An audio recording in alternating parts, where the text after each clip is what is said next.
하나님 아버지와 우리 주 예수 그리스도로부터 오는 은혜와 평강이 이 자리에 계신 여러분과 함께 하시길 주님의 이름으로 축원합니다. 오늘의 복음서 말씀인 마태복음 5장의 말씀은 예수님의 산상설교입니다. 그 중에서도 팔복의 말씀이 오늘의 교회력 복음서 본문입니다. 오늘 복음서 본문에서 가장 관심을 끄는 단어는 누가 뭐라고 해도 복이라고 하는 단어인 것 같습니다. 그런데 예수님께서 산 위에서 느닷없이 풀어놓는 복의 목록은 사실 우리에게 위안을 주기보다는 오히려 우리를 당혹스럽게 만듭니다. 여기에는 수긍할 수 없는 돌연변이 같은 내용들이 가득합니다. 우리가 보통 생각하는 복이라고 하는 것은 거의 모든 경우에 내가 성공하고 장수하고 내 자식이 잘 되는 것, 이런 것이어서 행복 또는 번영, 성장, 이런 것으로 우리는 복을 이해합니다. 예수님이 살던 시대에도 별반 다르지는 않았던 것 같아요. 실제로 당시 통용되던 복의 목록을 집회서라고 하는 곳에서 찾아볼 수가 있는데, 거기에 보면 유대인들에게 통용되었던 8가지의 복이 기록되어 있습니다. 한번 여러분들 들어보시길 바랍니다. 첫 번째는 자기 자녀에게서 즐거움을 맛보는 사람. 이건 당연하겠죠. 두 번째, 살아서 자기 원수의 몰락을 볼 수 있는 사람. 세 번째, 분별 있는 배우자를 가진 사람. 네 번째, 소와 노새를 써가며 가래질을 하지 않는 농부. 소는 당연히 이 땅을 일구는, 밭을 일구는 것이지만, 노새는 보통 이동수단인데, 이 둘이 함께 나온다는 것은 다른 말로 하자면 임시방편으로 그때그때 충분치를 않아서 그때그때 임시방편으로 산다는 말입니다.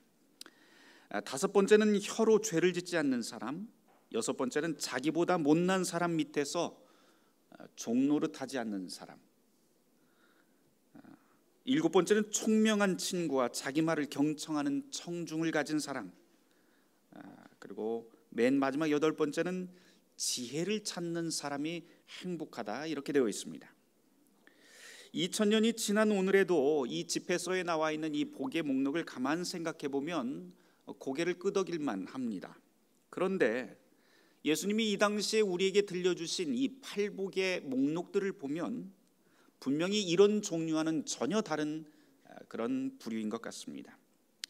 예수님은 지혜를 쫓고 현자의 명성을 쌓아가는 사람, 화목하고 멋진 가정을 꾸린 사람, 율법을 신실하게 지키는 사람, 훌륭한 친구가 많은 사람, 지도자로서 명성 있는 사람, 이런 사람들에게 복이 있다, 이런 식으로 말씀하지 않습니다. 예수님이 제시하는 복의 목록을 보면 시대와 문화를 불문하고 모두에게 생경하고 이거 도대체 이해가 안 갑니다 하면서 손살에 칠 만한 내용으로 가득합니다. 그럼에도 불구하고 주님께서는 이것을 복이라고, 하늘이 주시는 복이라고 말씀해 주십니다. 왜 그랬을까요? 아마도 예수님께서는 이 팔복의 내용을 통해서 이전에 없었던 세상, 이전과 다른 자기 정체성, 그리고 다른 행동, 그리고 기존 체제와는 전혀 다른 세계를 우리에게 상상하도록 자극하는 게 아닌가 싶습니다. 그리고는 우리의 이 상상들이 공상에 머물지 않고 우리가 살아가고 있는 우리의 삶의 이 생활 양식들을 반박하고 하나님의 나라를 향하게 하는 출발점이 되도록 이 말씀으로 산 위에서 설교를 시작하신 것 같습니다. 팔복의 비범함은 바로 여기에 있는 것 같습니다. 우선 오늘 말씀을 묵상하면서 우리는 모두 나는 과연 이 목록에 포함되는 사람인지 진지하게 돌아보시길 바랍니다. 혹시 이 팔복의 말씀을 들으면서 속에서 무언가 거리끼든지 아니면 위로를 받든지 좋든 싫든 내 안에서 무언가 반응이 있다면 사실 그것은 매우 좋은 징조입니다. 왜냐하면 그것은 내가 지금 어디에 서 있는지, 그리고 내 삶의 방향은 어디로 가고 있는지, 앞으로 나는 어떻게 살 것인지에 대한 그런 갈등과 고민이 시작되었다고 하는 뜻이 되기 때문입니다. 그런 갈등과 고민이 시작되면 이제 다시 나는 과연 어떤 복을 구하면서 살아야 될 것인지 다시 한번 진지하게 생각해 보길 바랍니다. 팔복의 말씀을 통해서 주님이 원하시는 삶의 방향은 분명하게 설정이 되어 있습니다. 이제 남은 것은 우리의 몫인 것이죠. 어떻게 선택하고 어떤 결단을 하며 어떤 삶의 궤도에 올라서는가 하는 것은 이제 우리에게 맡겨집니다. 오늘 본문의 말씀을 한번 우리가 같이 한 구절 한 구절 찾아보려고 합니다. 물론 오늘 이 시간에 팔복에 대한 전체 말씀을 다 다룰 수는 없을 것 같습니다. 그래서 중요한 맥락만 몇 가지만 좀 우선 몇 개만 보려고 합니다. 우리 마태복음 5장 3절 말씀 찾아서 우리 같이 한 목소리로 읽어보도록 하겠습니다. 같이 읽어봅니다. 심령이 가난한 자는 복이 있나니 천국이 그들의 것이며. 예수님이 지금 말씀하신 첫 번째 복은 심령이 가난한 자에게 임하는 복입니다. 이 사람들에게, 심령이 가난한 사람들에게 천국이 주어진다라고 그렇게 말씀을 하시는데요, 똑같은 구절이 누가복음 6장 20절에 나옵니다. 그런데 이 구절을 둘을, 마태복음과 누가복음 6장 20절의 말씀을 비교해 보면 아주 특별한 걸 하나를 찾아볼 수가 있습니다. 무엇인가니 마태복음에서는 심령이 가난한 자 이렇게 되어 있는데 누가복음에서는 이 심령이 또는 마음이라고 하는 이 구절이 다 빠진 상태로 그냥 가난한 자가 복이 있다 이렇게 되어 있습니다. 이 내용을 좀 우리가 깊이 고민해 볼 만할 것 같아요. 정말 그럴까요? 여러분, 가난하면 복 받은 겁니까? 가난하면 복 받은 거예요? 여러분은 어떻게 생각하시는지 모르겠어요. 어디 한번 오늘 말씀을 잘 듣고 밖에 나가서 친구나 가족 가운데 빚더미에 쌓여 있는 그 가족이나 친구 한번 찾아가서 이렇게 한번 말씀해 보세요. 내가 하는 말 잘 들어. 예수님의 말씀이야. 너 정말 복 받은 거야. 너 지금 천국 속에서 살고 있는 거야. 무슨 일이 일어날까요? 안 봐도 뻔할 것 같습니다. 물론 어떤 가난한 사람이 정말 그렇게 가난 가운데 살면서 나는 참 복받은 사람이야, 나는 천국 속에 있어 라고 그렇게 고백할 수는 있겠지만, 그럼에도 불구하고 제3자가, 가난하지 않은 사람이 가벼운 입놀림으로 가난한 거 복받은 거야 라고 그렇게 이야기할 수 있는 사람은 단 한 사람도 없습니다. 그렇게 단박에 할 말이 아닙니다. 분명한 것은 어떤 시대, 어떤 문화권에서도 가난이 복된 것이다, 복의 덕목이거나 삶의 권장 목록으로 제시되지는 않습니다. 이것은 유대 문화권에서도 마찬가지인데요, 예수님 당시에도 그 누구도 가난한 사람을 앞에 두고 너 복받은 거야 라고 그렇게 선언하는 사람 아무도 없었습니다. 그러니 오늘 이 말씀을 들으면서 우리는 처음에는 당혹스러움으로 이 말씀을 대하기는 하지만 오늘 주님의 이 말씀을 우리는 오해하지 말아야 됩니다. 예수님도 역시 가난 자체를 행복하다고 설명하거나 또는 여러분 다 우리 가난하게 살아야 됩니다 이렇게 권유하는 것 아닙니다.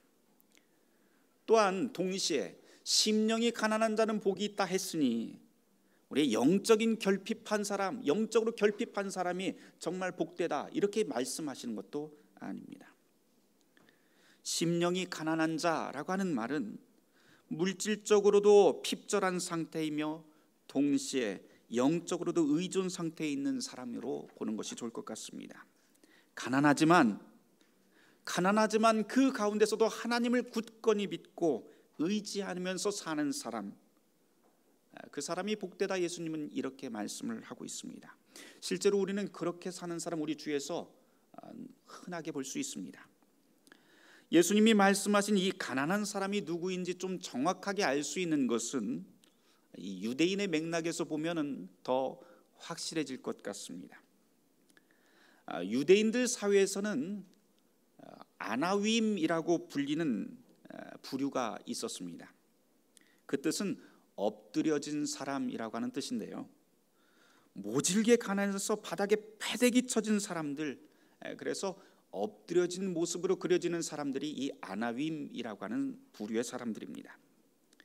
그런데 이 아나윈이라고 불리는 이 사람들은, 이 가난한 사람들은 단순히 경제적으로 가난한 사람들이 아닙니다. 아주 특별한 경우에만 이 아나윈이라고 하는 말을 쓰게 되는데, 경제적으로 불리한 조건에 있으면서도 하나님을 절대적으로 신뢰하면서 사는 사람을 말할 때 아나윈이라고 그렇게 부릅니다. 성경에서 곳곳에서 이 아나윈들이 등장을 하게 됩니다. 이 사람들이 바로 지금 예수님께서 말씀하시는 심령이 가난한 사람들, 복된 사람들, 그 대상입니다. 그런데 이 아나윈으로 불리는 사람들에게 볼 수 있는 세 가지 특징이 있다고 하는데요, 우선 이 사람들은 경제적으로 빈곤합니다. 그러나 이 사람들은 하나님을 신뢰하는 삶을 살기 때문에 외적으로 이렇게 보면 이 사람들은 가난하지만 항상 하나님을 신뢰하면서 하나님의 성전을 찾는데 게을리하지 않던 사람이라고 합니다.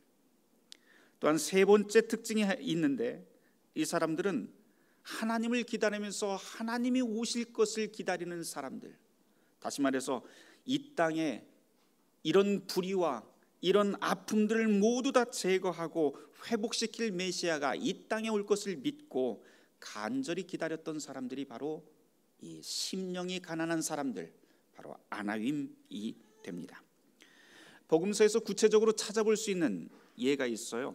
우리 누가복음 2장에 보면 시므온과 안나라고 하는 사람을 볼 수가 있는데, 우리 예배 때도 성찬 끝난 다음에 우리가 시므온의 노래를 부르잖아요. 거기에 나오는 이 시므온입니다. 그리고 예수님의 모친인 마리아도 역시 아나윈으로 우리가 보통 그렇게 전형적인 사례로 꼽곤 합니다. 이 마리아가 아나윈이었다는 것은 마리아의 찬가를 통해서 우리가 읽어볼 수가 있는데, 누가복음 1장 46절에서부터 55절까지의 말씀을 보면 마리아가 하늘을 향해서 찬송을 부르는 내용이 나옵니다. 그 내용을 한번 읽어보시면 자기가 궁핍한 가운데 있으면서도 하나님의 정의가 이 땅에 이루어진다고 하는 그 감격과 그 기쁨을 노래하는 것을 우리는 강하게 볼 수가 있습니다. 이런 여러 가지 그 유대인의 맥락과 이 성경의 토대를 통해서 본다면, 지금 예수님께서 심령이 가난한 자에게 복이 있다라고 하는 이 선언은 단순히 경제적으로 궁핍한 사람을 위한 복의 선언이 아니라 바로 아나윈들을 위한 천국의 약속이라고 할 수가 있습니다. 경제적으로 궁핍하지만 그럼에도 불구하고 하나님을 신뢰하면서 신실하게 살아가는 이 사람들에게 바로 천국이 임한다라고 하는 것이 이 첫 번째 복입니다. 그런데 여러분, 우리는 이 심령이 가난한 자는 복이 있다라고 하는 이 구절을 읽으면서 한 가지를 더 생각해야 됩니다. 그것은 심령이 가난한 자의 반대편에 누가 서 있는가 하는 것입니다.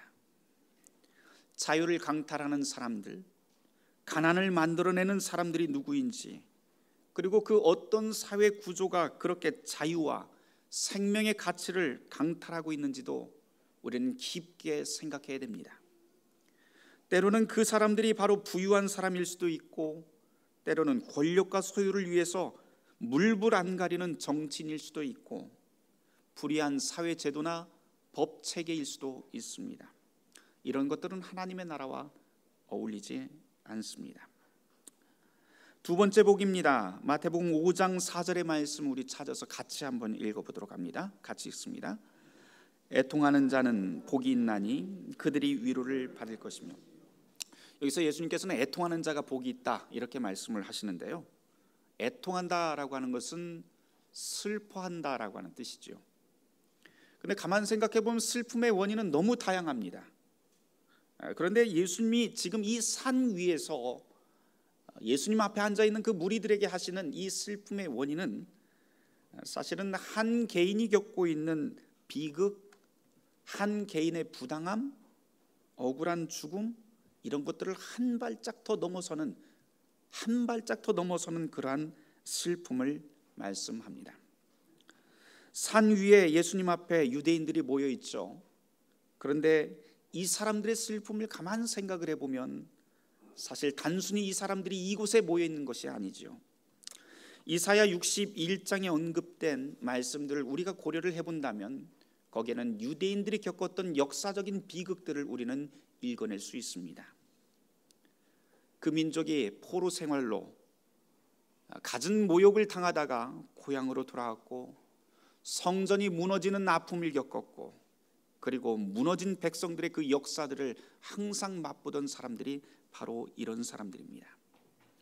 여기 언급되는 이 슬픔이라고 하는 것은 그래서 한 개인의 슬픔이 아니라 민족의 슬픔이고 공동체의 슬픔, 모든 것이 합쳐진 것을 바로 이 애통이라고 하는 말로 예수님께서 말씀합니다.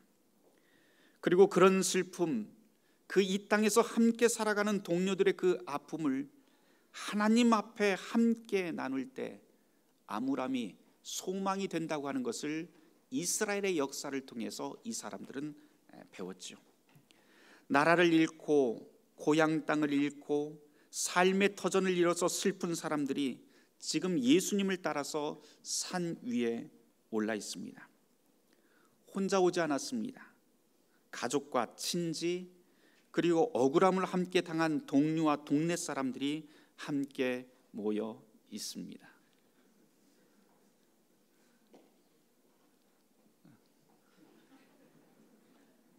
네. 여기 올라오고 싶어? 네, 앞이 좋은가 봐요. 네, 앞이 좋은가 봐요. 지금 예수님 앞에 많은 사람들이 모여 있는데 여기에 보면 한 사람이 온 것이 아닙니다. 개인으로 온 것이 아니고 가족과 친지, 그리고 억울함을 함께 당한 동료들과 동네 사람들이 함께 이 자리로 오게 됩니다. 이 자리로 예수님 앞에 왔다고 하는 것은 이들이 절망 가운데 있지만 아직 희망을 찾아서 왔다고 하는 증거가 되지요. 그리고 이 사람들은 지금 예수님의 입에서 어떤 말씀이 나오는지 그 말씀에 귀를 기울이며 경청하며 듣고 있습니다. 그러면서 희망의 씨앗을 찾아냅니다. 그래서 예수님께서 지금 애통하는 자에게 복이 있다라고 하는 이 말씀은 한 개인의 슬픔에 매몰되지 않고 타인의 비극에 함께 공감하는 사람들을 뜻합니다. 그래서 슬픔의 틈바구니 속으로 들어가는 사람들, 이 사람들이야말로 참으로 복되고 복된 애통하는 사람들이다라고 그렇게 말씀하는 것 같습니다. 다른 사람들의 슬픔에 다가서는 것, 우는 사람과 함께 울어줄 수 있는 사람에게 하늘의 위로가 임하게 된다고 하는 뜻이 바로 애통하는 자에게 복이 있다라고 하는 말씀입니다. 이 구절 역시 앞선 구절과 똑같이 바로 심령이 가난한 자들, 아나윈들을 상기시킵니다. 이들이 어떤 기도를 했을까요? 너무나도 애통해서 주님, 도대체 언제까지 기다려야 됩니까? 우리의 소원이 언제 이루어집니까? 라면서 하늘을 향해서 통곡했을 것입니다. 이들이 살아가는 세상은 하나님이 없는 것 같은 그런 세상 속에서 울며 기도하던 사람들이 바로 이렇게 애통하는 사람들인 것이죠. 그러나 이렇게 애통하는 사람들이지만 이 사람들은 여전히 이 불의한 땅 한가운데서 그 현실에 순응하거나 좌절하지 않습니다. 오히려 그 너머에 있는 하나님의 나라를 대망하면서 애통합니다. 억울함과 슬픔을 하나님 앞으로 가져가고 하나님의 정의로운 조치가 이 땅에 실현되기를 기다리던 사람들이 바로 애통하는 사람들, 복된 사람들입니다. 이렇게 함께 슬픔에 지는 자들에게 그리스도는 찾아와 위로해 주십니다. 이것이 바로 주님께서 약속하시는 애통하는 자에게 위로의 복이 임한다라고 하는 말씀입니다. 이제 세 번째 복인 마태복음 5장 5절을 함께 찾아서 읽어보도록 하겠습니다. 5장 5절 같이 읽습니다. 온유한 자는 복이 있나니 받을 것이다. 여기서 온유하다라고 하는 것은 우리가 보통 온유한 사람들은 그냥 성격이 부드러운 사람들, 기질이 온유한 사람들 뭐 이렇게 생각을 하지만 그런 뜻 아닙니다. 여기에 온유한 사람이라고 되어 있는 헬라어 원문을 보면 타페이노스라고 하는 말이 되어 있는데, 이걸 히브리어로 따지면 또 아나임의 원래 어원인 아나부입니다. 그러니 이 세 번째 복이라고 하는 것은 사실은 팔복의 첫 번째 복이었던 심령이 가난한 자라고 하는 그 복을 다시 한번 반복하는 말이 세 번째 복, 온유한 자에게 임하는 복이라고 할 수가 있습니다. 다만 첫 번째 복과 이 세 번째 복을 조금 비교를 한다면, 첫 번째 복은 경제적인 가난에 조금 더 무게중심이 있다면, 세 번째 복인 이 온유한 자에 임하는 복은 마음의 가난이라고 하는데 방점이 맞춰져 있습니다. 마음의 가난이라고 하는 것이 어떤 뜻일까요?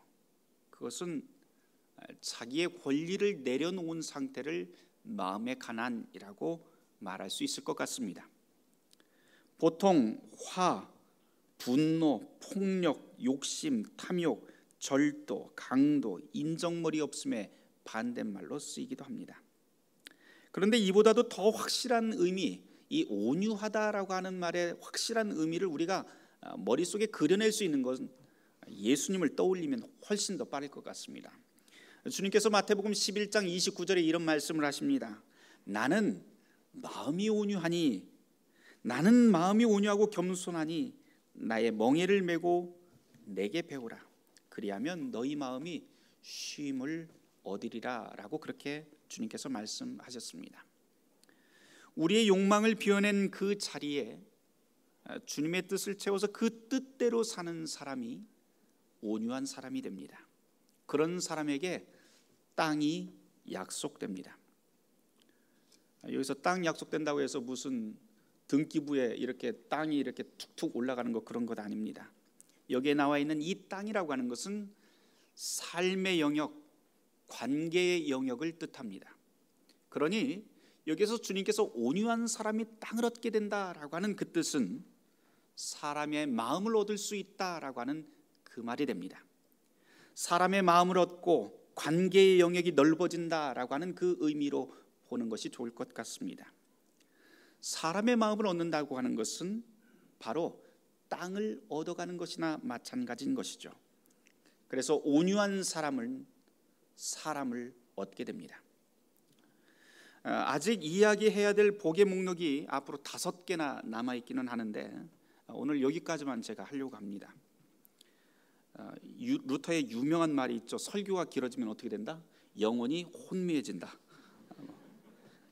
이 말은 정말 사실입니다. 그래서 다음 주에 나머지 목록들을 제가 계속해서 좀 이어가도록 하겠습니다. 오늘 가난한 자, 애통한 자, 온유한 자의 복에 대해서 말씀을 나누었는데, 이 설교를 마무리하면서 산상설교가 시작되는 5장 1절의 말씀만 한번 조금 더 나누고 말씀을 마쳐보려고 합니다. 산상설교가 시작하는 마태복음 5장 1절 말씀 같이 찾아서 읽어보도록 할까요? 같이 읽습니다. 예수께서 무리를 보시고 산에 올라가 앉으시니 제자들이 나아온지라. 이렇게 되어 있습니다. 그런데 이 첫 번째 시작과 산상설교가 마태복음 5, 6, 7장에 걸쳐서 계속해서 연결이 되는데요, 산상설교가 끝나는 마태복음 7장 28절에 보면 어떻게 되어 있냐면 무리가 그의 가르침에 놀랐다 이렇게 되어 있습니다. 앞에서는 주님께서 뭐라고 하냐면 이게 어떤 상황인지 여러분들 머리에 곰곰이 한번 그려보셨으면 좋겠어요. 예수님 말씀을 시작하셨을 때는 분명히 예수님이 산 위에 떡 안고 그 다음에 누가 그 앞에 있습니까? 제자들이 앉아 있고요. 그 뒤에는 누가 앉아 있어요? 무리들이 쫙 앉아 있습니다. 거기서 예수님이 말씀을 시작을 합니다. 근데 맨 마지막에 끝났을 때는 누가 놀랬다고 그래요? 무리들이 전체가 다 놀랬다라고 그렇게 산상설교의 결말이 매듭지어집니다. 이 순서를 잘 한번 생각해 봤으면 좋겠어요. 단순한 상황을 설명하는 것 같지만 1절 말씀을 곰곰이 생각을 하면 예수님, 제자, 무리 이렇게 순서가 매겨져 있습니다. 그런데 이것을 보고 예수님 다음에 제자가 높고 그 다음 무리, 그러니까 교회 안에서도 이 계급이 있는 거야. 목사, 장로, 권사, 집사 이런 식으로 이야기하면 이 성경의 메시지를 완전히 오독해버리는 겁니다. 그런 뜻 아닙니다. 사람들이 예수를 제자의 어깨 너머로 보고 있다고 하는 것이 중요한 포인트가 될 것 같습니다. 이 상황을 오늘 이 시대 그리고 우리 교회의 이야기로 조금 바꿔볼 만합니다. 교회 바깥에 있는 사람들이 예수를 알 수 있는 방법이 무엇일까요? 예수님을 직접 만나서? 아니에요. 그런 것 아닙니다. 교회 바깥에 있는 사람들이 예수의 복음을 알고 예수님을 만날 수 있는 유일한 방법은 단 한 가지인데, 그것은 뭐냐면 교회 안에 있는 사람들의 어깨 너머로 볼 수 있다라고 하는 겁니다.